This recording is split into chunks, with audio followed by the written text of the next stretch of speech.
I've told this story maybe 100 times and I still slow down at the same place every time, right at the door, because that's where it all started with a door opening that nobody was watching. Let me back up. It was a Tuesday. I remember it was a Tuesday because Tuesdays were the worst day for that class. Long week ahead, weekend already a memory, and everybody in that room would rather have been anywhere else. We were a group of about 30 young Marines, most of us not even old enough to rent a car, sitting in a stuffy classroom at a training depot. The kind of room with bad lighting and chairs that squeak. There was a window down the side wall, and outside it was one of those gray, heavy afternoons where the sky can't decide whether to rain or not. You could hear the wind pushing against the glass. The class was Marine Corps history. Most of us thought of it as the nap class, if I'm being honest. We had an instructor, a retired gunnery sergeant we called Gunny Pratt, who'd been teaching it for years. Old guy, thick glasses, hands like leather. He'd seen things he never talked about, and he talked about everything else. That day he was telling us a story he'd told before. We'd heard pieces of it. It was about the Pacific World War II, one of those small islands nobody can find on a map anymore. There'd been an aid station up near the line, wounded men everywhere, and during the night the enemy had broken through and come straight at it. The medics, the wounded, the few men who could still stand, they were about to be overrun. And then Gunny said somebody held the line. One rifle, one person, held a doorway and a low stone wall for almost 2 hours in the dark, moving from spot to spot so it sounded like there were more, dragging the wounded back when they fell, reloading by feel because there was no light. By dawn, when the relief column finally pushed through, the attack was broken and most of the wounded were still alive. The official report listed the defender by initials only. The records from that station were a mess, half of them burned.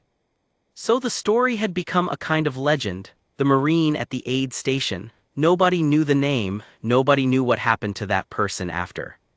We'd all assumed it was some hard-jawed rifleman. Of course we had. You hear a story like that and your head fills in the picture before the words are even done. A young guy, big hands, the kind of face they put on recruiting posters. That's the thing about a picture in your head, you don't even notice you drew it. So Gunny's telling this again, and a few of us are listening and a few of us are half asleep, and I'm somewhere in the middle doodling on the corner of my notebook. He gets to the part where he says, and to this day the Corps doesn't officially know who held that station. He always paused there, let it sit. And right then the door opened. Now the door at the back of that room had a habit of sticking. You had to lean on it, so it didn't just open. It groaned first, then gave, and the daylight from the hallway cut a long stripe across the floor. We all kind of turned our heads lazy, expecting a late arrival or somebody from the office with a clipboard. It was an old woman. She was small, that's the first thing, small and a little bent, the way people get when they've carried a lot of years. White hair cut short and neat, a gray coat buttoned all the way up against the weather outside. She had a scarf, sensible shoes. She looked like somebody's grandmother who'd walked in from the wrong building looking for the bus schedule or the front desk. And she was carrying a rifle. Not a modern one, an old one, wood and steel, long, the finish worn pale where hands had held it for years. She carried it across both arms, careful, the way you'd carry something fragile or something sleeping. It looked too big for her. It looked like it weighed almost as much as she did. For a second nobody moved. Nobody knew what to make of it. An old woman with an antique rifle standing in a doorway in a training classroom. It didn't compute. A couple of guys near the front actually laughed, a little soft, nervous, the way you laugh when you don't understand what you're seeing. Then Gunny Pratt went quiet. I was watching him because he'd stopped mid-sentence, and you don't see that. Gunny never lost his place, but he'd gone still and his face had changed. He took his glasses off, just slid them off and held them in his hand like he wanted to see her without anything in the way, and he stared at the rifle in her arms. She didn't say anything yet. She just stood there, letting the door swing shut behind her, looking at all of us, looking at the room, like she was taking it in. Like maybe she'd been imagining this room for a long time and wanted to compare it to the real thing. A guy in the front row, kid named Dawson, he was the type who always had something to say. He started too. Ma'am, I think you might be in the wrong. Gunny lifted one hand, just lifted it, didn't look at Dawson, and Dawson shut his mouth. That was the moment the laughing stopped, because if Gunny Pratt was telling us to be quiet without even turning his head, then something was happening that was bigger than a confused old lady in the wrong room. We could all feel it. The whole class straightened up. Chairs stopped squeaking. The wind outside seemed to get louder because everything inside had gone so still. The old woman walked forward, slow, each step deliberate. Her shoes were quiet on the floor, but in that silence you could hear them anyway, a soft tap tap tap coming down the center aisle between the desks. She held that rifle level the whole way, steady even with her thin arms, and I noticed her hands. Spotted, wrinkled, but the grip on that weapon was sure, the grip of somebody who knew exactly how to hold it. She reached the front. She stopped a few feet from Gunny's desk, and the two of them just looked at each other, the old man and the old woman, like the rest of us weren't even there. Then she set the rifle down on the desk. Gently, wood on wood, a soft knock, and she put one hand flat on the stock like you'd rest a hand on a friend's shoulder. "You've been telling them about the aid station," she said. Her voice was thin but clear, not a question really. Gunny nodded slow. "I have, ma'am, for years." She almost smiled. "I figured somebody would be by now." And I'm sitting there in the third row thinking, how does she know what he's been teaching? How did she walk into the exact right room, and why does Gunny Pratt look like he's seen a ghost? She turned then, the old woman, and faced the rest of us, 30 kids in uniform staring at her. She had pale blue eyes and they moved across all of us slow, almost like she was counting. "My name is Ruth," she said, "and I'd like to tell you what really happened that night. Because the man teaching you only knows the half of it that made it into the books, and the books got the most important part wrong." Nobody breathed. "They got it wrong on purpose," she said, "because nobody back then was ready to write down the truth." She looked at the rifle on the desk, ran her thumb along a spot on the stock, a worn place like she'd done it 10,000 times, and for just a second her eyes went somewhere far away, somewhere none of us could follow. "This rifle," she said, "was mine." Outside, the rain finally started. You could hear it begin to tick against the window, light at first. And inside, in that ugly little classroom on a Tuesday afternoon, not one of us made a sound. She didn't start with the battle. That surprised me. I think we all expected her to, the way you expect a war story to begin with the war. Instead, she pulled out the chair beside Gunny's desk and sat down in it, slow, both hands on the armrests, and she started somewhere else entirely. "I was 19, Ruth said. 19, and I had no business being where I was." She told it plain, no drama in her voice. That's part of what made it land so hard. She wasn't performing. She was just remembering out loud and letting us listen in.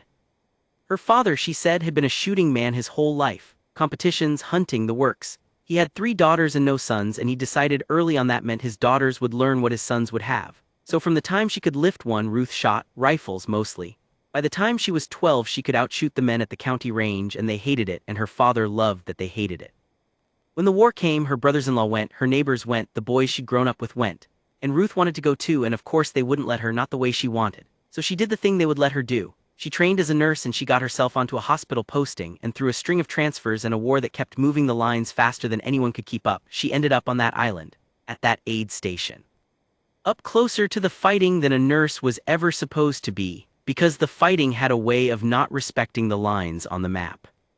"We had maybe 40 wounded that night," she said. "Some of them couldn't walk, some of them couldn't see. A couple of them weren't going to make it till morning no matter what we did, and they knew it and we knew it, and you don't say it out loud." She told us about the doctor, an exhausted man twice her age who hadn't slept in 3 days, about the 2 other nurses, about a handful of walking wounded and 1 young corpsman with a bandaged hand. That was the aid station. That was who was there when the line broke. "You hear it before you understand it," she said. "The shooting moves closer and you tell yourself it's nothing, it's the same as before, and then somebody comes running back through the dark and he's screaming that they're through, and you realize the next people through that gap aren't going to be ours." The doctor had a pistol, the corpsman had a carbine, that was the defense. 3 nurses, a tired doctor, a kid with 1 good hand, and 40 men who couldn't run. And then, she said, a Marine came stumbling back into the station, shot through the leg. He still had his rifle, an M1 and a belt of clips. He got about as far as the doorway and went down, and he was trying to crawl up to the wall and aim, but he couldn't hold the weapon steady. He was bleeding too bad, his hands wouldn't work. "And he looked at me," Ruth said, "because I was the closest, and he held that rifle out to me. He didn't say take it, he didn't say anything. He just held it out and looked at me, and I think we both understood in that 1 second exactly what was being asked and exactly what was being answered. She took it. She said the weight of it felt like home. Her father's voice in her head the thousand afternoons at the range. Breathe out, squeeze, don't pull. And she went to the low stone wall by the doorway and she put the rifle on it and she waited for the first shape to come out of the dark. I want to be honest with you, she said, and she looked right at us at the youngest faces in the room. I was not brave, people love that word, brave. I was so frightened I could taste it, my whole body wanted to run. But there were 40 men behind me who couldn't run and there was nowhere to run to anyway, and so the fear didn't matter. That's the thing nobody tells you. The fear doesn't have to go away, you just have to keep working while it's there. She held that wall for the rest of the night. She told it in pieces, the way you remember a thing like that, not start to finish. Flashes, the way the muzzle flash ruined your eyes so you had to keep moving so the dark would come back. The way she'd fire from one spot, then crawl 10 feet and fire from another so they'd think there were more guns. The corpsman with the one good hand loading clips for her and passing them up so she never had to take her eyes off the dark. The doctor dragging wounded men deeper inside, away from the doorway, every time the line bent. A man she never saw calling out in the black, asking if anyone was still out there and her calling back, yes, hold on, we've got you, just to keep him alive a few more minutes. I don't know how many came at us, she said. I've never known, it was dark and it was chaos and I was 19 and out of my mind with fear, but they came more than once. And every time we were still there in the morning between them and the wounded. That's all I can tell you for certain, we were still there. When the relief column finally broke through at dawn, she said, the first Marines into the station found her sitting against the stone wall with the rifle across her knees and her hands black with powder and her ears ringing so bad she couldn't hear them shouting at her. They thought she was hit. She wasn't. She was just done, empty all the way down. And here's the part the books got wrong, she said. She let it sit a moment. The officer who wrote the report came through later that day. Good man, I think, but he had a problem, because the truth was that the position had been held by a nurse, a girl, and in that war in that year you did not write that down. It wasn't believed, it wasn't allowed, it would have caused more trouble than it was worth for me and for everybody. So he wrote it the way it would be accepted. He listed a defender by initials. He let everyone assume what they were always going to assume anyway. She smiled, but it was a tired smile. He even asked me? He sat right down next to me and he said, do you want your name on this? And I was 19 and I was empty and all I wanted in the entire world was to go home and never hear a gun again. So I said no, leave my name off it. I didn't want to be a story. I just wanted it to be over. She put her hand back on the rifle. They let me keep this? The Marine whose it was, the one who handed it to me, he made it.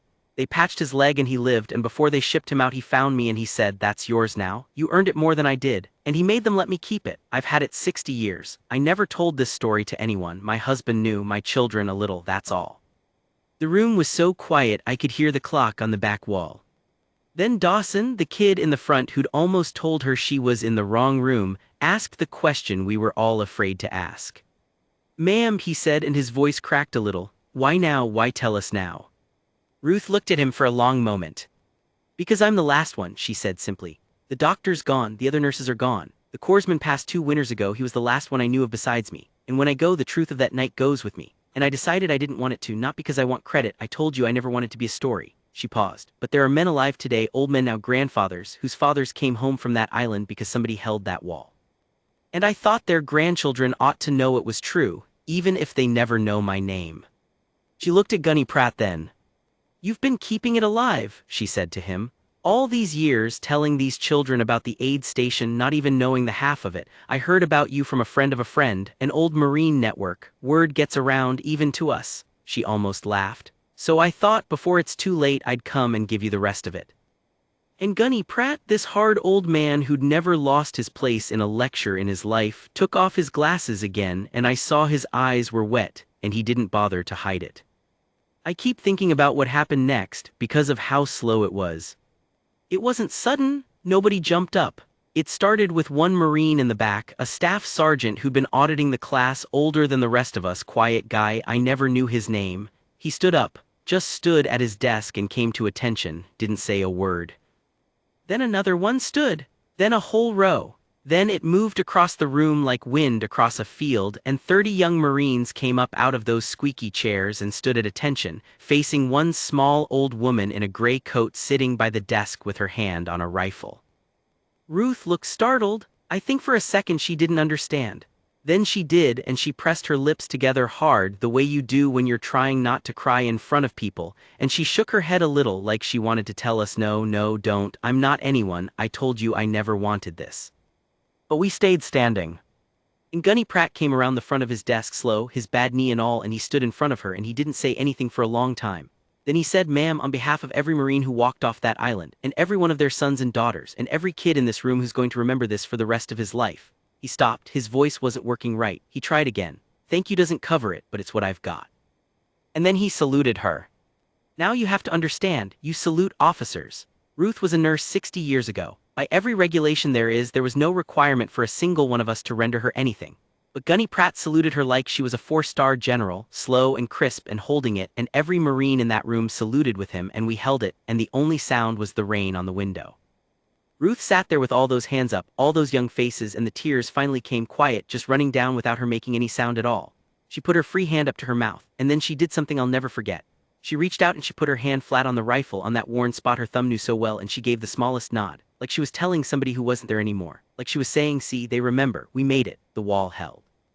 We brought our salutes down, people sat slow, nobody really knew what to do with themselves. You don't get handed a moment like that and then just go back to taking notes. Ruth stayed for another hour, she let us ask questions. She let Dawson hold the rifle and the kid held it like it was made of glass, and she showed him the spot where the Marine had carved a small mark into the stock, a single letter, his own initial, before he gave it to her. She showed us how she used to load it by feel in the dark, her old fingers finding the clip and seating it and her thumb out of the way before the bolt slammed home, fast, sure, 60 years gone, and her hands still remembered every motion. The whole room leaned in to watch an old woman's hands do a thing they'd done 1,000 times in the worst night of her life. She told us the names she could remember: the doctor, the corpsman with the one good hand, the man calling out in the dark whose name she never learned, who she kept alive with her voice until morning. She said them out loud in that room so they'd be said, so they'd exist somewhere besides her memory just once more. Before she left, Gunny asked her, careful, if she'd ever let the Corps set the record straight, put her name on it properly after all this time. There were people who could do that, he said. It wasn't too late. Ruth thought about it, really thought, then she shook her head. "No," she said, "leave it the way it is, the defender of the aid station, no name." She smiled. "Let it stay anybody, because that way every one of these children gets to wonder if it could have been them, and the answer is yes. That's the only part that ever mattered to me, not that it was me, that it could be any of you if it had to be. You'd find out you had it in you, the same as I did, the same as I never knew until that night." She stood up, she buttoned her coat back to the top, and she picked up the rifle. Dawson asked, "Because somebody had to, you're taking it with you, ma'am." "For now," she said, "but I've left it to you, to this place, in my will. When I'm gone it comes here to this room and you hang it on that wall." She pointed at the bare wall above the door, the one we'd all stared at 1,000 times and never once seen. "Right there where every class that comes through can look at it, and when somebody asks what it is you tell them the whole thing, the real version." She looked at Gunny. "You promise me that?" "I promise," he said, "on my life." And she nodded, satisfied, and she walked back up the center aisle, slow tap, tap, tap on the floor, the rifle level across her arms. At the door she turned around one last time and looked at the whole room of us standing there watching her go. "You're good boys and girls," she said. "Better than we were just scared kids who didn't run, that's all any of it ever is." Then she leaned on that sticking door and it groaned, and the gray daylight cut across the floor again, and she was gone. Ruth passed about 2 years later, peaceful in her sleep surrounded by her family. The rifle came to us just like she said it would. It hangs on the wall above the door in that classroom now, the worn wood and the pale steel and the little carved letter you can only see if you know to look for it. There's a small brass plate under it. It doesn't have her name. She wouldn't have wanted it. It just says, "The defender of the aid station." It could have been any of us. And every year, a new class of scared kids who don't know yet what they've got in them files into that room on some gray Tuesday afternoon. And sooner or later one of them looks up at that old rifle and asks what it is. And we tell them. We tell them all of it. I've told this story maybe 100 times. And I still slow down at the same place every time, right at the door, because that's where it started, with a door opening that nobody was watching and a small old woman walking and carrying something heavier than she should have been able to lift. We thought we were teaching the history that day. We weren't. The history walked in on its own 2 feet and it set a rifle down on a desk and it told us the truth, and then it buttoned its coat and went home. I never forgot what she said before she left. None of us did. We were just scared kids who didn't run. That's all any of it ever is.